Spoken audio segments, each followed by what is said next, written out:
Half cheese, half veggie, right? You seem like a fella who might be interested in some scary stories. And you seem correct. Hit me, Scaremaster. So, there's this little boy. You hear something. Gasp. This is the part in the story where the creepy strings kick in. Everything goes into slow motion.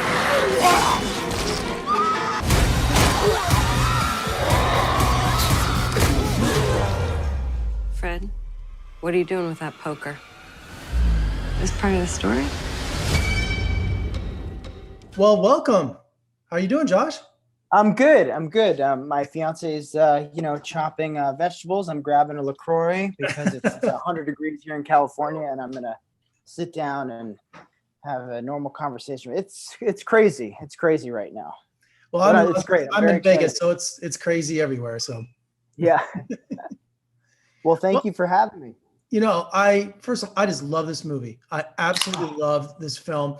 And I was skeptical at first, because the first 10, 15 minutes, I'm like, okay, tell me a scary story. I'm like, where is this going to go? I mean, how can you visually, without cutting away to animation or doing a flashback or something like that, and just you guys acting out everything. It was just like watching the best. I know it was scripted, but it just felt like the best improv I've ever seen. I mean, it was just so entertaining.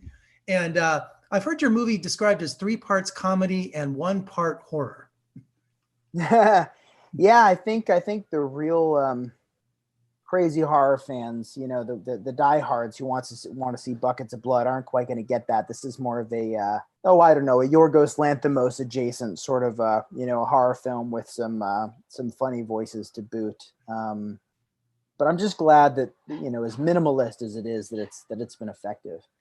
And really, really, really stoked. Did the script come from the love of telling scary stories? Is that what's kind of the origin, or been around the campfire when you were a scout or something? Or I wasn't a scout. I was, a chubby kid who didn't have many friends, and but I did do funny faces and voices, kind of in the mirror all the time. Creating ideas and characters and worlds with my action figures. And I think as I became a filmmaker through my years of college humor, making thousands of videos and doing short films, I sort of realized, so I can translate everything that's going on up here onto the screen, and I think it can be effective.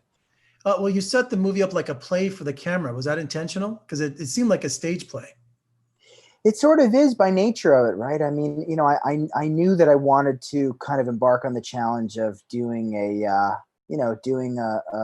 doing kind of campfire film that never leaves the campfire, an anthology film that never leaves the campfire. And it's just the nature of what we set out to do. I knew there'd be long takes where we'd be kind of monologuing with the same sort of background, and that we would kind of amplify it with sound design and with score, and sort of trusted that in post we would put gas in the fire of what you're sort of experiencing in the moment. So it was a bit risky, but I'm glad that we went the way that we did. And it works like a radio show too. I closed my eyes a couple of times, and it just sounds, the visuals come to your mind because everything is spoken out. So I think you could do a radio version of that too if you want. I think it'd be pretty cool. Yeah, well, I would love to do a play version of it with Aya someday when the world is normal again, and I love soundscapes and sound design, and yeah. Well, casting Aya, before hitting it big with The Boys over there on Amazon, tell me about casting her and finding her, and you had to have a lot of rehearsal. We didn't have that much rehearsal. I wish we had a bit more, but honestly, when it's just the 2 of us and it's Chris, of who we had, 2 days and change, and Aya for about 9. We read through it once, and then I had sort of a rehearsal where I more or less showed her and my cinematographer, Brendan, the area, the parts of the room, the parts of the set, the parts of the cabin, the lodge where we'd be shooting certain sequences. And I'd known through her husband for years. We'd kind of run into each other in the town we shot in, where she's a local. But I don't know why she trusted me to come aboard and do this thing. I'd made a bunch of videos for College Humor, and I've done some short films and stuff, but I'd like to think that Josh, her husband, probably nudged her, in the direction of maybe trusting me. And I'm so glad that she did. And the boys stuff, the confluence of the Amazon show, she's in, being the most popular thing you can possibly watch right now. It's just, it's Icing fun. on the cake for you. Yeah. Yeah, truly. Well, your blocking was so specific, especially for many of the sight gags. I mean, how detailed did you get? Because you would come into the shot or I mean, it was just really meticulous. Yeah, yeah, and I did sort of a similar thing with the film I just wrapped as well, with a larger cast, and it was sort of difficult, but with one or two people, and when I'm one of the actors, it actually made it a little more manageable. Um, I told her going into this, I believe that we were going to do kind of longer takes, and that she would have kind of parameters in the floor plan. But part of the reason why it was meticulous was to compartmentalize for me as a director, to help break down the film in manageable pieces, to film it manageably. I know the troll parts, going to be by the couch, that, grandpa's going to be all about the fireplace and the staircase. That the ending is going to explore a totally different room in the house and how that might feel. And it helped me just, prepping as a director and as a performer, getting super prepared with Brendan and Aya, so that I could sort of relinquish creative control to Brendan to watch my performance and Aya's performance, and make sure that we're on track. Yeah, you had a lot going on there, and I love your movie is full of pop culture references. From Jaws, my favorite movie of all time, and also Overlook Pizza. A little shining there. I thought that was fun. I got that joke too. And Chris Redman, he's always good for a laugh. And so you said you only had him for 2 days for this movie? Only 2 days, and he just come off SNL, and he was exhausted, and he delivered. I mean, like hell. I mean, just so phenomenal. There's a 12-minute take somewhere of him acting out a ghastly, gruesome murder. The perfect night for killing each other out here, and he just like goes off for a long take. I'm so glad that he joins the stories when he does. I think he puts us over the hill. And Rebecca Drysdale, barely in the film, but hysterical. What she uses in the movie, you can't forget her. I mean, I was cracking up. I mean, what is it? Uber driver is like the great kind of role for comedians. They can just make it their own. Yeah, completely. And that's what we did with her.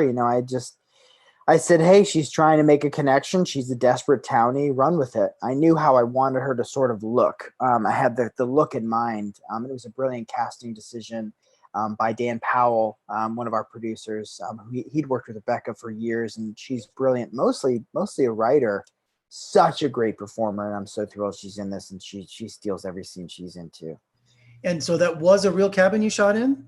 That wasn't a set? Yeah, real cabin in Woodstock, New York, that Brendan and I discovered on Instagram, and we scouted, and the owner was, reluctant probably to have a small film crew in there, and we certainly didn't have big budget money to give her, but I'm glad she trusted us too, because it was important. The cabin was a character in and of itself.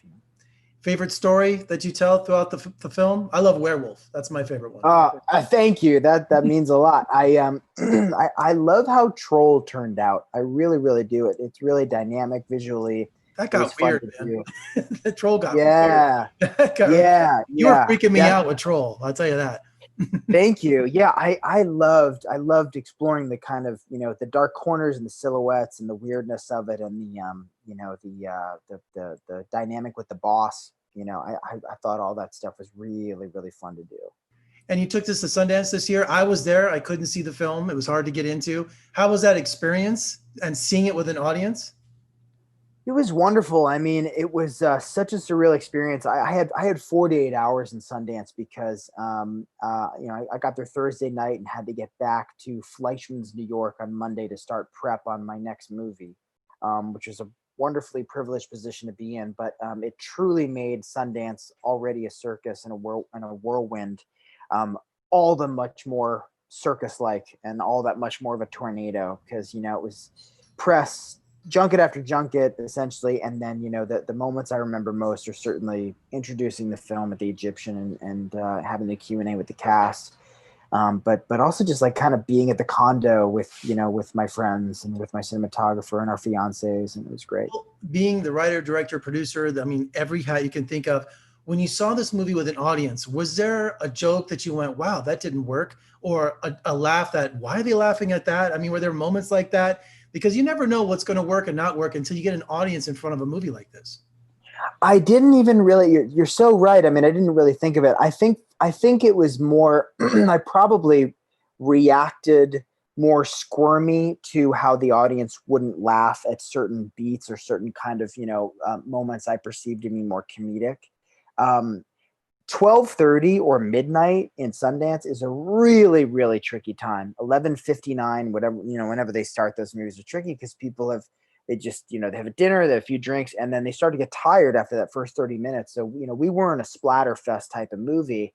If it were Dead by Dawn, it probably wouldn't have been a different experience. So I think all the screenings after the fact, all the ones I missed, probably were a lot more active. Yeah, because there was like Perigord and Impromptu. There was a lot of horror films going on this year. I was doing like 15 interviews a day. So I had my own lounge and it was crazy, So amazing. Yeah, and it was nuts. And now you're arriving on Shudder. I mean, that's a big deal. Congratulations. Yeah, it's so cool. Congrats to them for surpassing 1 million subscribers. Shudder's incredible. The whole team over there is incredible. They're so supportive and warm, and feels like you're part of the Monster Squad clubhouse.